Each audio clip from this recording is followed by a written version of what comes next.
Hello everybody. Today we are having a look at some of the great new functionality in Microsoft Dynamics 365 for sales and service. We're going to be doing a separate video on marketing and field service, so we'll cover off on those at a later point, but we really wanted to focus on sales and service today and some of the great things that have been enabled in the Wave 1 2020 release. So we're going to jump straight in and have a look at some of the things that are really there to help our sales teams to be more efficient, to be able to forecast better, and to be able to manage their day in the new modern interface. So before we jump straight in, we're going to have a quick look at some of the navigation changes. A couple of things to notice: that the hubs for each of the key areas of the product are now where you'll find a lot of the settings being brought forward. So for those who actually need to go in and manipulate the system a little bit, you'll notice that there's a lot more being built out under each of those hubs, so that users don't have to jump into the older interface in order to be able to manage what's going on. So the main hubs are really where everything is going on these days. But we want to jump straight in and have a look at some of the functionality around the views of our opportunities, which makes it easier for people to manage. So at the moment, we've got the traditional view up where we can see all of our opportunities listed on the screen. But one of the things that's enabled in Wave 1 2020 is the ability to show this in a Kanban view. So this will be familiar from some of the other systems that Microsoft has out there, but the idea that you can see all of the opportunities in a really visual, easy to digest format. You can scroll through them and you can organize these in a number of different ways. So at the moment they're showing by where they are in the business process flow, but I can also change that, for example, to the status to see what's still open, what's won and what's lost. And the great thing is, like any good Kanban view, when you drag these between the different statuses, they also prompt you to fill in the details of what's happened with that particular opportunity. So if I'm saying that this one's been won, I would go in and record the details of this here. So it still enforces all those rules around what needs to be captured at each stage. Another area that's got a really big update in Wave 1 2020 is around the products. So for anyone that's really familiar with the application and has used it heavily in a sales setting, one of the things that's quite frustrating is it's pretty clunky to go in and actually add products to a quote or to an opportunity to track. That's been given a major update in Wave 1 2020, where we now have this new functionality to add products. So by adding a product, instead of it popping out to a separate screen and covering all of my other information, I've now got this little shopping cart style menu that pops up, and I can add any of the items in that I want to relate back to this opportunity. So it's really quick. I just give it a quantity, and if the price is not already set in the price book or a catalog, I can fill that in too. And fill in these ones at $20. So that's from standard items that are already in there, or I can actually write in a product. So I can create any product that I'd like, just as a write-in. $30 and we want 100 of those. When I add those to the opportunity, you'll see it update in the background, and all of those will now be pushed straight back into the opportunity. So that is a lot easier than what it was in previous generations. So that's just, again, a little example of time saving for any of the staff that are going to be using that part of the system heavily. So close my opportunity. Another area that we wanted to highlight is around activities. So activities is another area where managing what you're actually doing during the day is obviously key for any particular salesperson. So the Kanban view has been enabled on activities as well. So I can see what activities I need to do today, for example, whether they be making phone calls that have been pre-scheduled with clients, or checking up on an opportunity that's maybe gone past its due date, writing a proposal. All these tasks that I can work through during the day, and then once they're done, simply drag them to the appropriate next status. And I can it'll again pop up and give me the details of what needs to be done and what needs to be filled in as they move through the particular business process flows.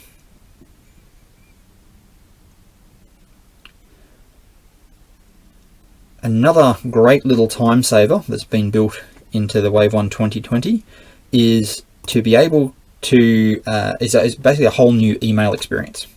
So again, one of the things that was a bit frustrating with some of the previous generations is that if you wanted to create an email inside the system to a particular client, it when you actually create that email, it popped up and took over the whole screen, and it was a little bit clunky. That's been changed in Wave 1 2020, so that if I now decide to create an email, I get this new compose experience that pops up just on the right hand side here. So now I can go in and type in whatever I want to this particular client, and all the while I could be looking up information from the rest of the system behind it. It's not actually taking over my window so that I can't see what's going on. Similar to Outlook or any other email experience, if I minimize this and go to lunch, maybe come back, I can then pop it back up to continue, so it always remembers the state that it was in as well.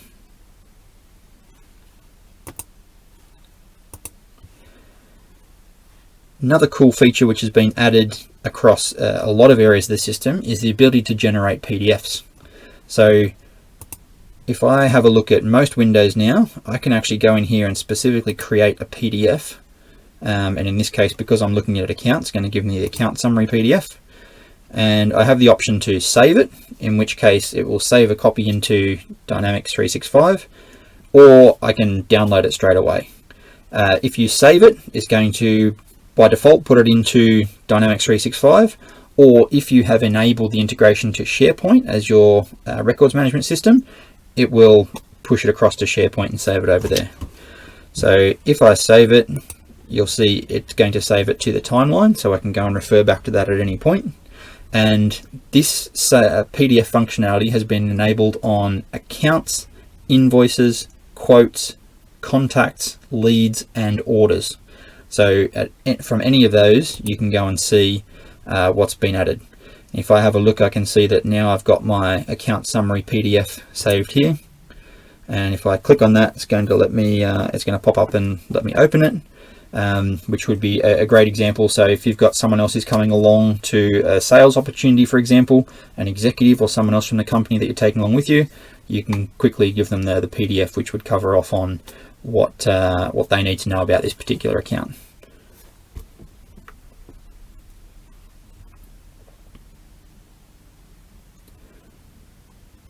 The next area that we're going to have a look at is forecasting. So this is probably the biggest change to the sales area in Wave 1 2020.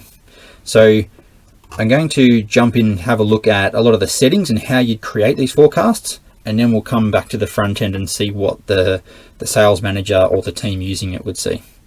So I'm going to jump into the app settings, and again, mention that in the hubs, this is where you get to see all the settings that have been moved. And I'm going into my forecast configuration. So you'll notice here that I then have two main methods of forecasting.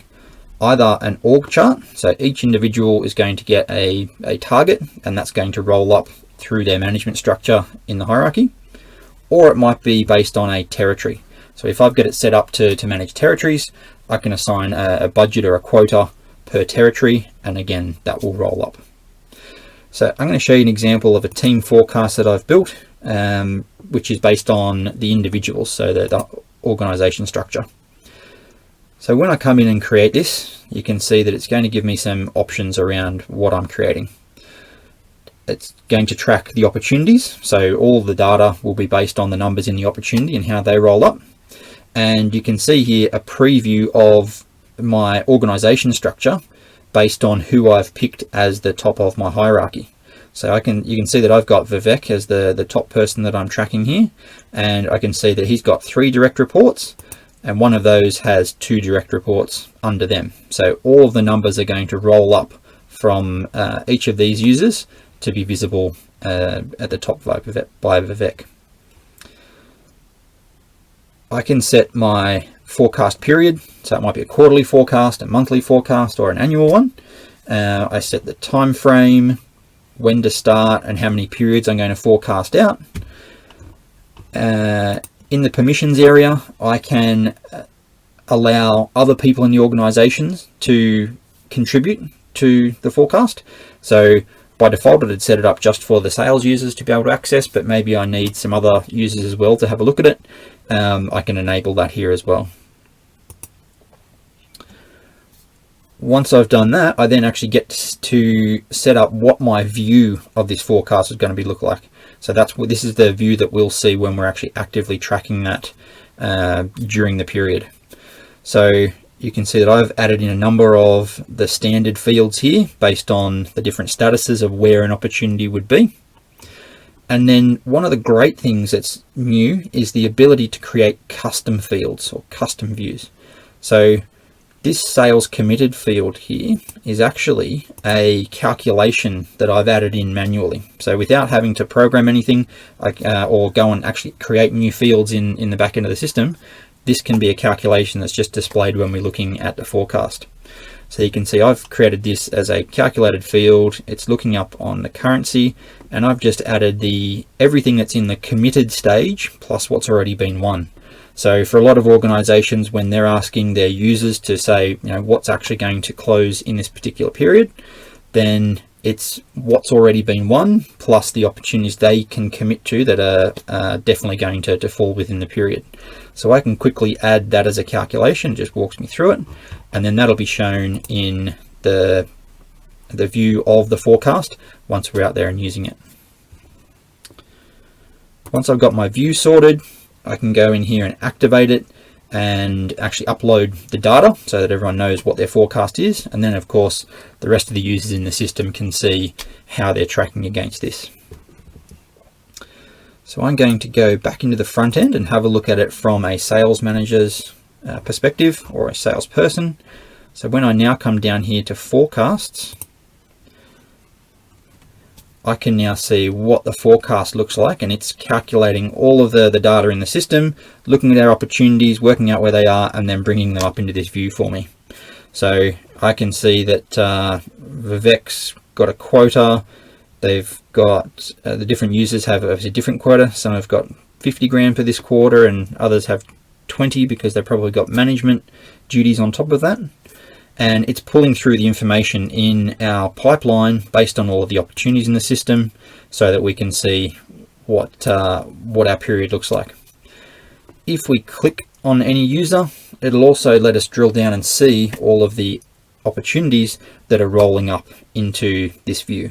So if you're a sales manager, this is where you can actually see the data that's underlying each of your sales team members and what they're committing for the period. Similar to the other areas, if I wanted to view this in the Kanban style that we mentioned earlier, I can also do that. So if we're dragging them around, and maybe this is part of a one-on-one with your sales team member, you can be working in the system and moving them around to the right places.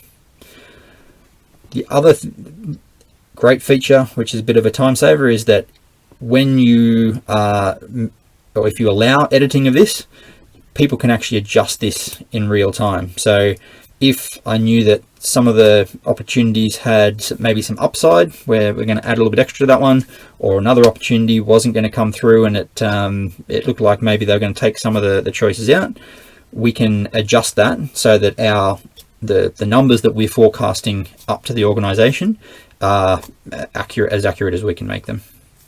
So you can manually adjust some of these boxes as you go, which is a really cool thing. And the reality is that despite all the opportunities being accurate, you still want to make sure that the information that you're passing up to management is as accurate as you can make it.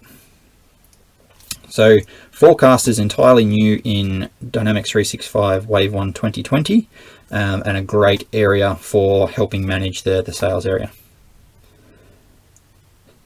So we wanted to jump over into the service area and give you a quick view of one of the other extra bits of functionality that's been added here. There is a lot more that has been added. We've only been able to pull out a few features today to highlight. in total, there are over 400 new features across the system.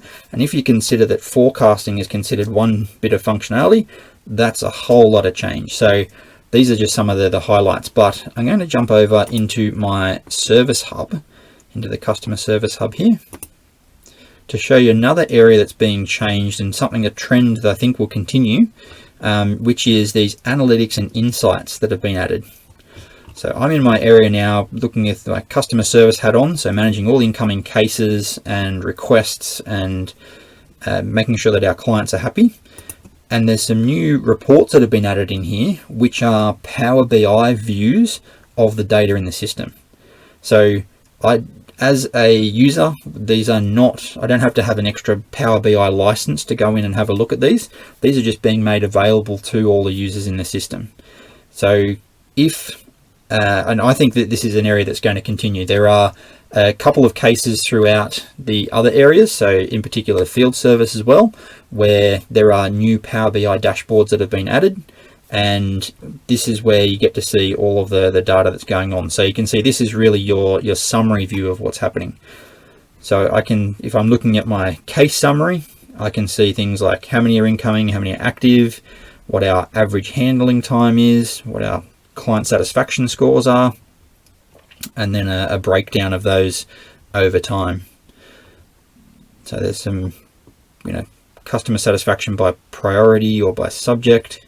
So again, we're really trying to break it down and show the kind of information that a manager would need to see quickly, with of course the ability to filter all of that. And looking at it from a slightly different perspective, if I'm looking at it from a people perspective, so what are my team doing, which agents are handling the most cases, which ones are resolving them the quickest, which ones have the best client satisfaction scores, you can see that there is a whole dashboard dedicated to that as well. So I can see which agents have the cases, who has the highest client feedback scores, and also some top influencers, what actually influences the satisfaction scores that we get. So Power BI being embedded within the application is again a trend which we expect to see continue. So they are the big things that we really wanted to highlight today. There are a whole raft of other features within the system. We're going to do a separate video to cover off on field service and marketing, but if there's anything that you'd like more information on from today's video, please get in touch with Hitachi Solutions. We can help with all of the areas that we've covered off on. Thanks.